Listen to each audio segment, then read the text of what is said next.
Hey everybody, long time no see. Clark Brown here with the Disaster Podcaster. Kind of stopped doing a podcast for a while. I was going through, we're officially still in season four, was going through, I don't know, just some things happened. I just felt like the theme of the year that we started out with was not hitting. I was talking about actual disasters and jobs and stuff that I'd been to, and I don't really have the data to support it, but I just felt like it was going flat and that nobody really wanted to hear or see that. So I stopped doing it, not out of angst and not out of disappointment, just didn't feel like I knew what I wanted to say and didn't have a lot to say. So I stopped. And honestly, some people started asking, hey, where's the podcast? Well, first, I'm thinking, wow, someone noticed it and missed it. But I came to the realization in kind of like everything that's about me is kind of do what I want. I didn't feel it, and I don't like just forcing something. So I stopped. And it wasn't a hey, I'm done forever, but I didn't have any plans to relaunch. And a couple of people and Toby told me, he said, it's your podcast. You don't have to be like weekly. You don't have to be super regular. All the gurus of YouTube will say you if you're really trying to make it, you've got to be consistent. Well, I'm not trying to make it. Um, I think I'm kind of in a lot of ways right where I want to be. I'm not trying to become a YouTube star, just trying to add value. So that's what I'm going to do today. Let me tell you where I'm at. You can't tell by looking around. I'm in a hotel room. Um, I'm recording this October 15th. We are in the middle of hurricanes, a late season, of course. We had Hurricane Helene come through Florida and up through and took a big left turn and went to Western North Carolina, which is where I have been and where I'm at. Actually, I'm in Raleigh tonight. Came into town to do some things, but been in the area of Boone and all around there. Devastating, devastatingly terrible, terrible storm. Did a lot of damage to an area that doesn't see that kind of action. And then we now have had Hurricane Milton that followed behind and has gone through Florida and done what it does. Now, Florida also took a hit from Helene. It took a direct hit into what they call the Big Bend near Tallahassee. Not super populated there, but the outer bands did a number on Sarasota, Bradenton, Venice, in that area. So those areas flooded, and they're trying to recover from that. And then here comes Milton, and a lot of contractors and people had to evacuate that didn't evacuate before, or they evacuated again. And then those contractors that had jobs going on, they had to button them up and secure their equipment. It's really just a big mess. It reminds me a lot of 2004 when we had four hurricanes hit Florida. Charlie, Gene, I don't know, Ivan, Jean, J with a J. Crisscrossed around, kind of hit sometimes the same place, sometimes they went elsewhere. It was just a mess, but there was a lot of logistics around demobilizing and remobilizing. So I have an existing client that I have just took on a lot of work in Boone and said, "Hey, Clark, can you come out and play? And can you come out and help do with what you do well, which is operations, logistics, coordination, and just keep it going, just making it work even when you think you're out of people, out of time, out of energy, finding a way to make things happen through processes and systems and resources and experience." So I went to Boone a couple of days or a couple of weeks, and Appalachian State's there. Really found out a lot about students that were displaced. Going to be going back to do some things with Doug Quinn, hopefully, with the QSDR. It's a nonprofit. Doug Quinn is the ED, the executive director of the APA, which I'm a member of, and then USDR is his side philanthropy project, nonprofit for United Survivors Disaster Relief. And they specifically go to hard hit areas. Kentucky was one, just places that have devastatingly difficult storms or events happen. And they specifically go with vans full or truck full of things to give away. He has a big army of volunteers that he works with alongside, and they stuff bags and they stuff packs and bags. A lot of students in New Jersey, where he lives, will volunteer for that. Just some of the necessities that people need, just some of the really things that we take for granted. I found out down here that a lot of people were delivering goods, a lot of nonprofits down here. Samaritan's Purse, which I believe is Billy Graham's huge organization, Samaritan's Purse. They were giving things out, and something that the locals that were up in the mountains and the hills, and they were trapped, by the way, they were just couldn't get out. Helicopters were running. You probably saw the news, but what they needed was dog food. Some of them had some food, and they were having food brought to them and water, but the dogs didn't have anything to eat, and there were some starving animals. So I know I got the word out to some groups and said, people need some dog food. So a couple of large dog food groups, Purina and whatnot, donated a bunch of dog food. So it was really cool. But USDR comes back and they get on, if they have to, they get on foot and go into neighborhoods. In this case, they're going to go into areas where contractors aren't going, that no one goes and talks about, because these are the people that are poor. And what I like to say, storms sometimes take the most away from the people that have the most to lose. Think about that. So he's coming up. We're going to do a few other things. I'm not going to announce it yet, but we're going to try to make an impact here. I mean, there's a lot of people giving, and people say, "Oh, don't they have enough?" You can never have enough. Just one more person or five more people doing something else and helping makes a big difference. And I would like to do a shout out to all contractors, my friends. Um, Find something like USDR, AP, something, Samaritan's Purse to latch onto, because we can't come and just take and do jobs for people who have insurance or have money. You get a real sense of why we do this when you come here and give. And it could be anything. It could be helping load water. It could be bringing out your chainsaw. It could be donating some supplies, anything. Talking to groups. I come to these areas and talk to people that don't have any money about what they can do to help themselves with limited resources, and what's not true. Like, dispel what the this bleaching water is good enough. What they should do with their carpet and their drywall if they can't afford to pay anybody and they don't have volunteers. Giving them some action they can take to feel, what's the word? They can feel empowered to do something for themselves. People love to do for themselves. They certainly don't mind taking help when help is needed. Some people don't take help so well. But there's something empowering about when you give other people the tools to pick themselves up. Nobody wants to be a victim. Most people don't want to be a victim. So I would shout out to any contractors to latch on to something, because a lot of you know how to do a lot of things that a lot of people don't. It's kind of wild to watch people that aren't in our space give everything they've got to go help. So I think we should pony up and help them. What else do I want to talk about? This was just going to be a hodgepodge today. Um, by the way, since you're all my friends, I have been on a water diet. I don't know if it is a thing, but I have been drinking, and I'm drinking a single bottle, but I've got a big Yeti thing. I'm drinking 3 liters of water a day, and I'm trying to walk 2 to 3 miles a day, which down here in the storm has not been a problem. But when I'm home, I have to make myself leave my desk, leave the house, and go walk. So um, I don't know how much, but I've lost weight. But more importantly, I feel great. So I've been downing water. Not my favorite thing to drink, but I like the results. I like that my pants are hanging off of me. What else is going on with me? Not that you care. This coming up year is our 20th anniversary for my wife and I. 22 years of knowing each other and 20 years married, and blows my mind.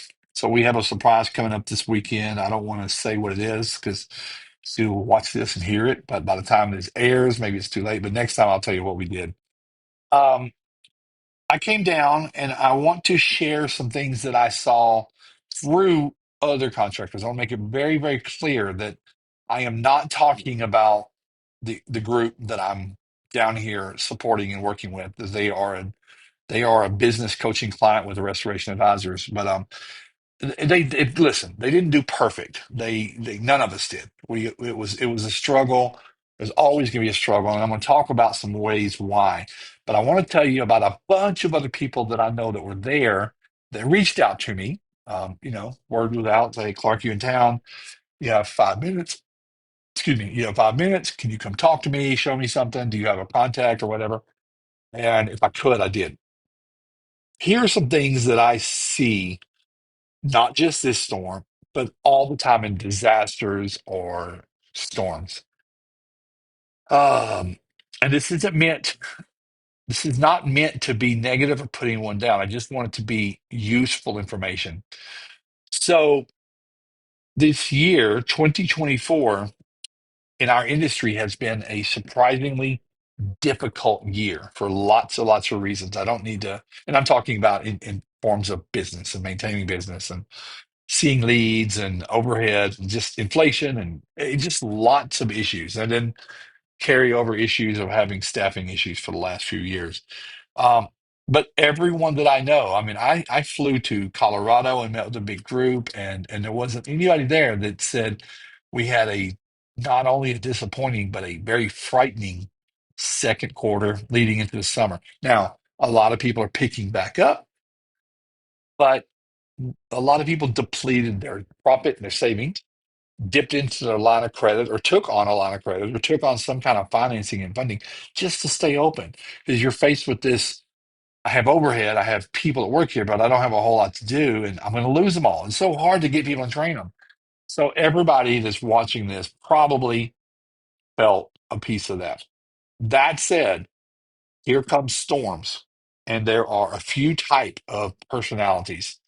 Um, None, they can be, sometimes they can be reckless, but some are just far more risk averse, that really risk doesn't affect them near as much. And it's part of who they are. And these storms came along, and lots of people looked at dollar signs and said, this is going to save us. And they got here or there or wherever and found out that it didn't save them.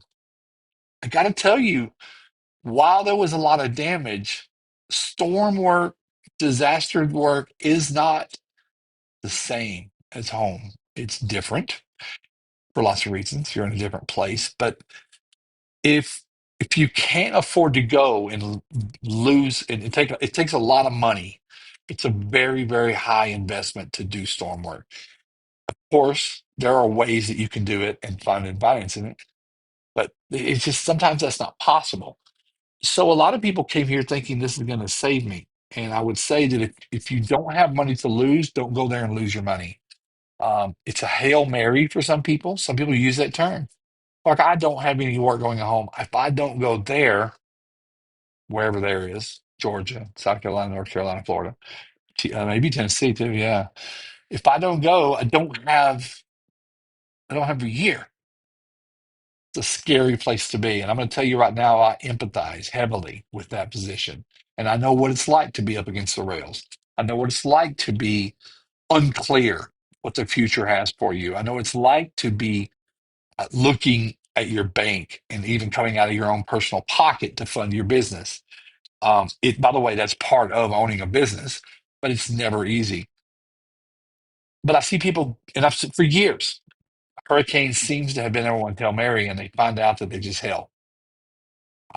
Receivables, funding, not finding the kind of work where that actually pays a profit. Finding out that you aren't charging enough to cover the cost of going down there.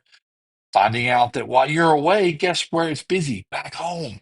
Your competitors that don't travel, that wait for you to leave, are there gobbling up all the leads on pay-per-click, lead gen, your clients that called them, who knows, right?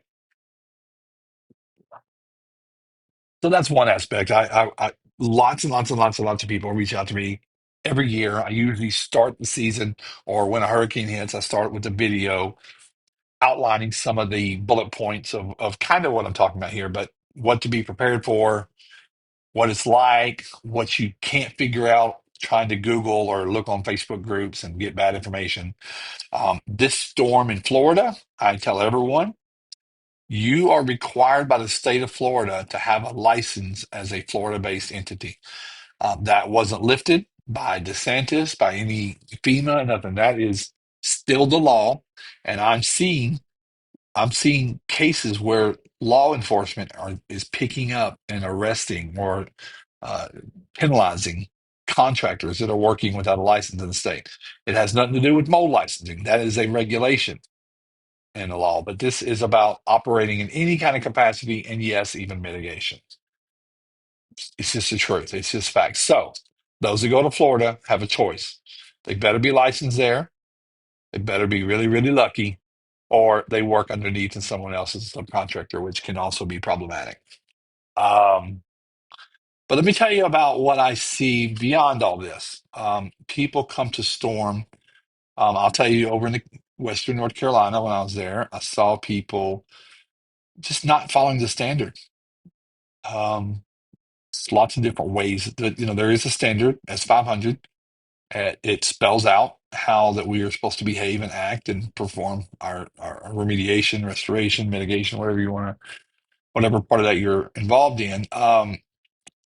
And that is a standard that was intended to mean all the time, everywhere, every zip code for every kind of customer, regardless of who the customer is and who the carrier is and the color of your machines or your vans or your trucks. It's the good thing about the standard is it holds us all accountable to do the right work, right thing, and right work.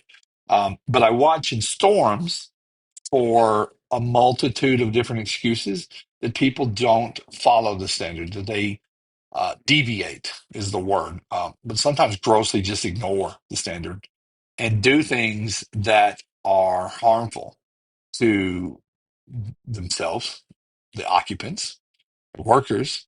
Then we get into OSHA, but also just our trade and their brand and our trade in general, our industry. When we do bad work and customers find out, which oftentimes they do in their own way, perception becomes that all contractors must be crooked. It's not true. All adjusters aren't bad, but many act, in a bad way. But so do a lot of contractors. We talk about it all the time in the APA. Fraud happens.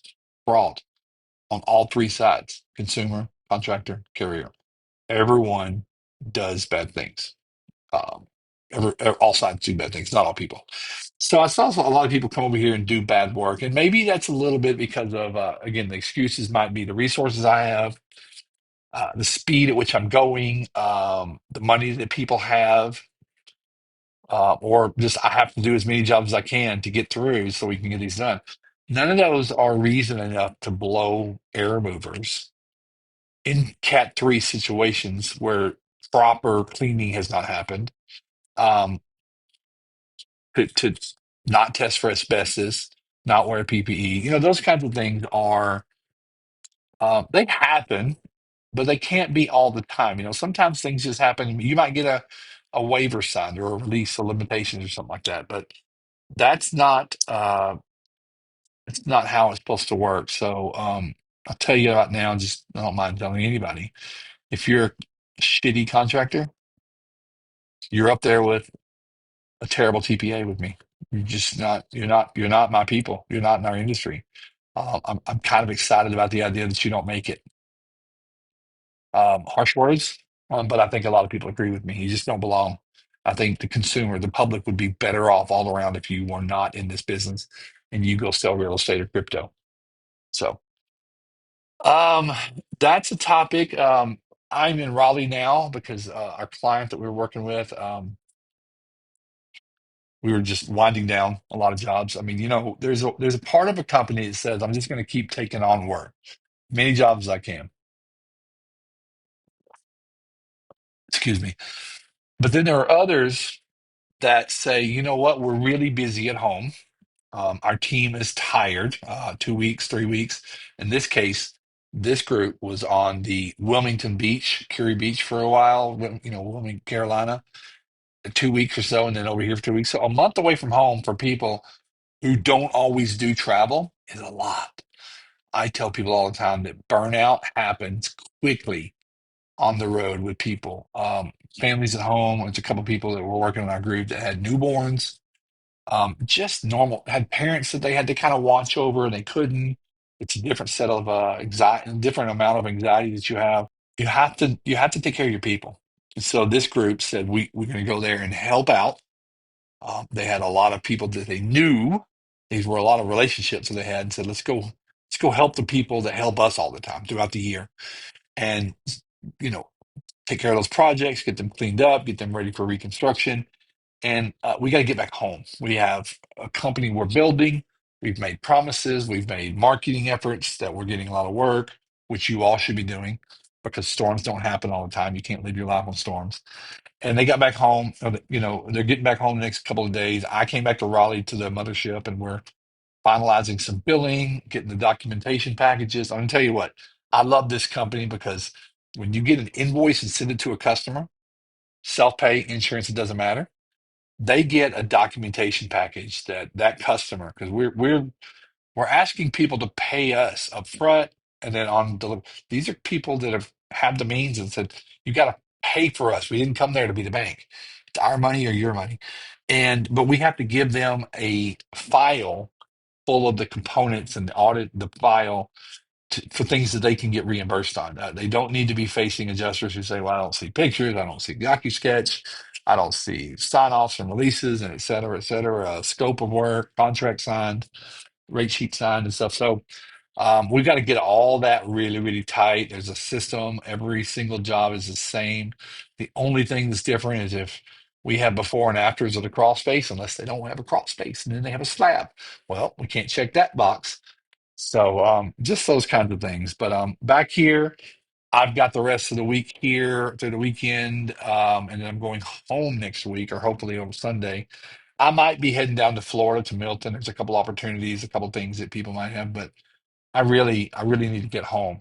Um, and why am I'm just rambling? I'm just finding stuff to talk about here because I'm just glad to be back. I'm glad to be talking to all of you. I would love comments. I would love feedback from people. I'll tell you, I know I know a lot of stuff, but I don't know what you don't know. I don't know it's really weird, and you're the same way. I know things that for me are normal and simple, but other people say, God, if I just knew that. So I'm going to tell you about something at the end of this podcast about what we're doing on that topic. I'm starting to remember what I was going to say now. I wanted to also share with you as I was riding over today. Keep drinking this water on film, and I was having this internal discussion of kind of what I started on is I don't know what to say all the time, but the truth is I have lots to say, and there's a little piece of me and probably everybody that as a business you might get worried about giving things away, giving too much of the secret sauce away. There's very little secret, by the way. Um, and there are a lot of people who try to play this game of I'm going to give you a little bit so that you come in and do the work with me. Now, you have to do business. You have to be, in a commerce-driven company, for profit. If you are a for-profit company, I'm no different. I have to make a living. I make a living off of now my information, my experiences, my processes, and things that I've either built or learned. Lots of what I do is things I've learned from books or courses or something. I consume so much so that I can learn more and give it away. So I have I call him my coach. He doesn't know me. I have a guy that I follow online that is really, really a special type of content creator. And he is a big believer in giver's gain, right? If you ever read that book, it's a great book to read.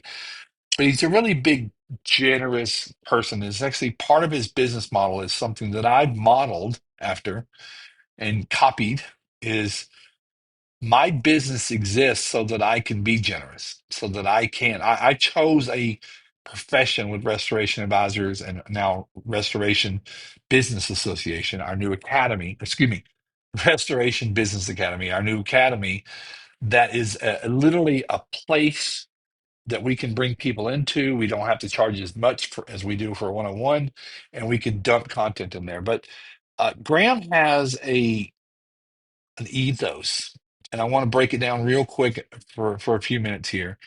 Um, and basically, it's give away the best of everything that you've got. If you have something that's really incredible, a knowledge or a process or a tool or whatever, give it away to people. Now, that is counterintuitive to the way a lot of people think.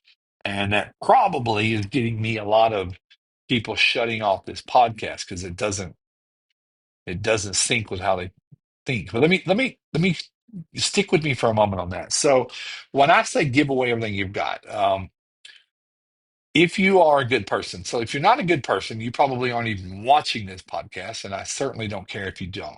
I only want to be with and around good people. I can't help that.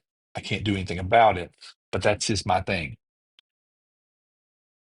You give away the best of what you got because you genuinely care about the success of other people, the health of other people, the growth, the success. You generally want to see people win. And if you can do anything to contribute to that, my friend Chad Turk is the same way. If there's anything that I've gotten in my DNA that can make someone else's day better than it was, or just not bad at all, I feel compelled to do so, and that is how I am. I've been part of so many movements. You might see me all the time on Facebook, LinkedIn, social media, just dropping knowledge. And a lot of people have said, "Carl, you give too much away." And you know what? Maybe so, because if you measure success by your bank account, I and my company are not rich. We are not you. Most of our clients make more than we do. Perfectly okay. I've made my money, but this isn't my currency. But Graham says give your best stuff away. Couple of things. You will attract the right people. And again, if those are the people you like to be around, you will attract people who value you or me for your generosity. They will label you as a person of value, a person that is generous. And that will automatically bring an association for a few other things. It's like, wow, I want to support in any way I can a person that gives to other people, and even some cases that they don't know. That puts you into this rarefied air, not from an ego standpoint. We're not doing it for ego, okay? Um, there are egos out there, of course, and everyone has an ego to some degree, but people are literally talking to strangers or whoever in the future that they don't even know yet might find, and this is in this case just social media, they might find their knowledge. You might have that in a video, you might have that in a blog, you might have taught a class where everybody in the class eventually will teach 100 other people, and now tens of thousands of know what you knew. You probably learned what you know from someone else anyway. Very little of what we do is original. You've got ideas, you've got little creative projects that you've kind of taken the spin of things and made it your own. I do it all the time. But givers attract a certain people, and it inspires other people to become givers. So you have this double benefit, this double bottom line, if you will. So now you've got a lot of, and listen, if followers are important to you, because I know that we're in the social media world, everyone's trying to get followers for the algorithms or something. If that's important to you, you will get more followers from being a giver and a person of value. Because when you give away your best stuff, what I'm talking about, when you sit and say, "Man, that's good. I love that. I love that workflow. I love that process, that tip." You give that away, and people ask the question automatically, "Well, I wonder what else she knows or he knows." They're willing to give that away. Imagine what they're not giving away. So now all of a sudden you have created a mystique or a perception that you probably wouldn't give away your best stuff. And use that. I have Restoration Business Academy, RBA. It's free. You can get it free. You can get a few little things in there. And I've got a couple of other tiers that Toby and the team have built. They all get you more things, whether they be full access to our courses and meetups. But we're building an army. But people say, I'm going to go in there and become a member. And then when they get there, they're like, wow, all this stuff is in there. He really didn't give away everything he had. So this whole mentality from scarcity is, oh my God, I can't give anything away. Everybody will steal it and use it. And guess what? They are. Guess what? Maybe that's good. I also notice a lot of lurkers online, and the people ask me about that. Say, Clark, what about the vampires? That's what we call them, or assholes. Those that take and take and take with no intentions of ever paying for it or contributing to what you're doing or getting behind your movement. They're just not. They're just takers. Like they're takers. Here's my view on that. Those that don't pay attention. If you have someone that's lurking on your stuff, and in my world, that's it. But even a homeowner, okay, they're or a competitor is snooping all around your Facebook page and stealing your ideas. Guess what? If that person has to steal other people's stuff because they don't have any original thoughts or any integrity to do stuff on their own, or a team that can help them build it, you're going to find out that they're not going to do anything with your stuff either. They take your shit. People rip me off all the time. 2 months later, 3 months later, this happens when I give free seats to a webinar or to a training class. Some things I charge for. And every once in a while, we gift or grant someone free access. You want to know what happens? 2 months later, a year later, call, a text, a private message, stuck right where they were before. Because what they failed to do, they lots of people have money, so they didn't have commitment. They wanted a silver bullet. They wanted a magic pill to just fix. They did not want to do the things they had to do to get the things they wanted to get. And for that matter only, there's a little bit of pity for those people, and they deserve to watch, take, steal as much as they can in hopes that one day they might actually move forward. And if they're a business owner, I'm thinking how lucky their team would be if they eventually begin to do well and give back to their staff and team. But I kind of have an image of people hiding in a computer screen that are, let me go see where I can steal. I'm gonna click all the free webinars and all the free stuff. Um, those people don't usually become super successful. They can get to a point, but then it comes to a point where you just can't steal your way through it anymore. And you have to actually work. You have to face hard times.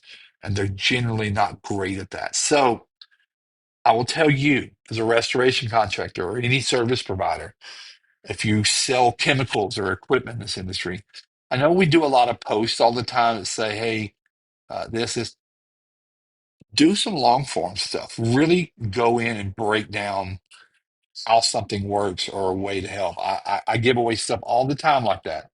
Um, and people, honestly, when I tell people how to use what chemicals to use for mold jobs, and it's not always a Benefect or an antimicrobial, you can clean a mold job with Dawn or a degreaser. I talk about using BrewTab 6S made by Brulin, Brulin. These are effervescent tablets. You put one tablet per gallon of water, and they are a hospital grades, not microban, sorry. They are a hospital grade, high level, big kill rating, 99.9%, including C. diff and staph, antimicrobial or biocide, meticide. They work fine. So I'll say that because it saves hundreds or thousands of contractors some money and headache and a bunch of other things. But I have great, amazing friends that sell chemicals in this industry. And I will tell you, there is a place and a time to use all chemicals. They tell you the same thing. Read the label, use it as it's supposed to be used. You don't spray antimicrobial on dirty surfaces. You can clean with soap and water and degreaser and rinse, and then apply an antimicrobial or biocide. Anyway, I didn't get onto this thing to call and talk about that. Hey, I'm switching over from water to Dr. Pepper, getting the real stuff now. So, 35 minutes in, I want to tell you something cool. I'm going to put the link down below. It's all over our Facebook group pages, Restoration Nation, Restoration Advisors, our group. You can go to our website. I think it's going to be up there in a day or two. I was sitting last week, and again, while I'm in this storm, I'm still sitting here every day and night thinking about our academy is a subscription based.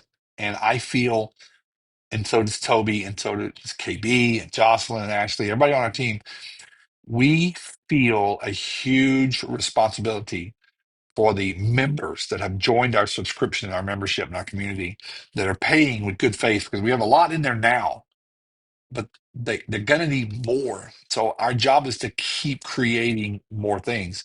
So that's what I've been doing. At night, after an 18-hour day, I sit and I say, what can we do next week, next month, and building that list. And I see a lot of people all the time talking about Exactimate, estimating, billing, scoping. And I have people that call me a lot because they hear me talk about this concept. I'm doing a webinar slash training for free next Friday. Let me tell you what date that is. Sorry, everyone. This is real. Real on the Disaster Podcaster.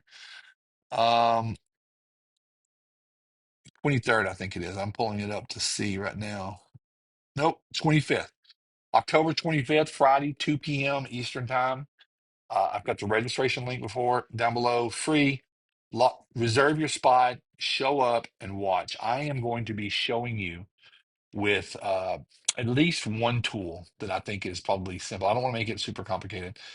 You can teach your lead techs or whatever you call your frontline first responders how to respond to a project, go through the whole job, and get the right scope of work if they know what they're doing. Now, if they're completely green, they have to know how long it's going to take, how many pieces of equipment, things like that. But I've got a way that I'm going to show you that is so simple. You can scope the job and not really miss anything. You can start to build this, and with a scope, your team can follow it. You're going to be able to price the job up front. Your lead tech can price that job, and this is going to tie into some other things that I believe in with commission pay. They can get the customers buy-in, build trust, and price that job, identify change orders as they're happening throughout the project and add to that. And by the end of the job, because you've had a transparent, you've had onboarding, you've had all these things, the customer is expecting a number and they have not agreed. They have agreed to everything that you found. And they now, at the end of the job, the price that they owe is what they knew they owed all along. There's no surprises. And you could submit that right there, turn it into an invoice on your tablet. I've got some tools to show you how to do that. And you give them an invoice right there. And guess what? If you're, I'm going to talk about our client onboarding, you could get paid right then. It happens. A lot of people do it now. Um, what this does is it speeds up efficiency. So how bad is it that you go do an assessment? The customer might be kind of ready to go. And I'm not really talking about a flood job, a water job where it's water everywhere. You're going to do something. But you know what? You're doing work with a work authorization with no real dollar amount. You're telling them that, oh, your insurance, I'll bill them. Don't do that anymore. Stop it. You're going to be able to set the expectation, get the job, not have to go back and get on Xactimate and whip it up. Maybe you've got a square foot price in your head, which is fine. But you show the customer exactly how you saw the job should be done. They agree. Your prices are agreed upon because they're in your tool. So there's no more arguing with anybody, adjusters over the price of that. So I'm giving you a lot, but I'm going to show you how to do this. And I'm going to give you the tool to do it with for free. What you're going to do is you're going to register. It's going to have you opt in. You need to join our community. I have a free version. I don't want you to join for free. I want you to become part of the paid tiers. I've got a few for different size companies. We work with people on a really high ticket down to we have our lowest level, which is grow 197 a month. You're going to get so much value for that. With all of our courses and the higher you go to the next level for the build, you get more. You get access to us at one level. You have a coach for a strategic call built in. You just need to book an appointment with us. We have open office hours. It's really cool. We're accessible. You now have a coach for a fraction. But in there, we have a community with other restorers all over the country. I think we have 240 people there now. We're going to have events like this one. We're going to have a lot like this webinar I'm doing. That's going to be for the public, but that's like 1 out of 20 doing some inside. How to talk to adjusters, how to help with your staff. I'm going to have on guest speakers that talk about all kinds of great things. We're going to get to a point where we have enough people where we start doing regional pop-ups, and you can actually have a gathering with a bunch of your peers and your stores in your area or state. I'm going to ask you to join, but I want you to come on and watch the webinar. If you come on for free and that's all you ever do, what did I say? I hope you put it into place and you take it. I'm not going to give everything away, but I'm going to give some of my best. So this is one of my best. So um, take me up on that. Show up, watch it for free. See if it's something you can do. Now, I'm going to tell you, and I'm going to open this session when I teach. I need you to suspend disbelief. I need you to get out of this is how we've always done it. And I'm talking about Xactimate. You don't even need to use Xactimate in your company unless you do recon, which I would suggest that you do. With this format, you can bid jobs that you don't have yet, mold jobs, trauma, whatever, or you can invoice for jobs that you're doing. Submit to the customer. They love it. It's great. Enough of that. I'm giving that away. Oh, I hate this whole thing where you tell people, well, you're going to pay for it in one use. It's possible. If you apply this, I don't want you to go fire your estimator, your Xactimate guy, or the outside company. But if you do, because you don't need them, then you're going to pick up efficiency. You're going to get rid of some overhead. You're going to close jobs quicker. You're going to sell jobs, convert them better. You're going to have customers loving your client onboarding. They're going to love to give you a review because you did work just like their plumber, HVAC, electrician, all home services too. Price your job, tell them what you're going to do, advise them of any changes like normal. And it's like now all of a sudden we're not this mysterious big number. We're hiding what we charge. So register for that. That'll be fun. That's it for this series of disaster podcaster today. And I'll tell you right now, I'm going to try my best to keep it up and do more. If you really want to get more from us, that's where you're going to get it. I may give away a lot of stuff here. You'll see me in all the Facebook groups dropping some big stuff, just stuff I know, responding to what I'm seeing other people do. But if you want more and you want to go deeper and really become the kind of company I think you want to become, give us a shot at RBA. We have lots and lots and lots of reviews, and I'm proud proud of that. Proud of what I'm doing here. I'm proud I get to do a podcast. I'm writing books. I already wrote one book. If you did you get a copy of it? 41 markers. I'm writing more books. I'm not saying buy everything, do everything that I'm following, but you do more. Push yourself to go bigger, to go further, do more, impact more people, attract more people, create a bigger circle. Your business will grow. My business is growing.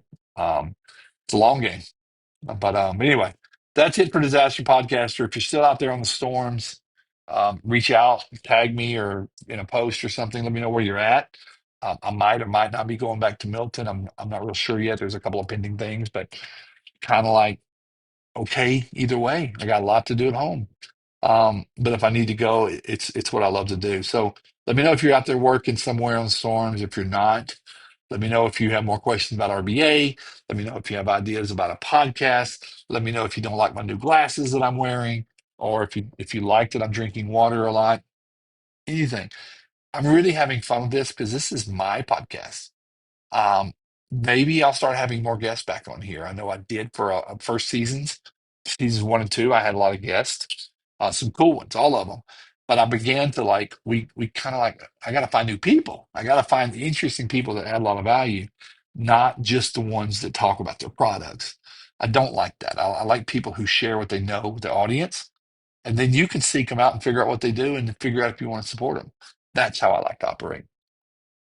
If you want to be on this podcast with me, if you have some interesting stories, if you have unique perspectives, if you have value, if you have ideas, if you want to just, if you're brand new in this industry and you want to come on and you and I have a session together live on a podcast, but it's really a coaching session where you're asking me questions and live on air or recorded for the podcast, people are going to hear my responses. So everybody else that might be brand new or very new or starting thinking about opening, they might hear the same things and they say, gosh, I'm going to avoid the same problems. I'm going to do the same thing because that makes a lot of sense. I can't Google that.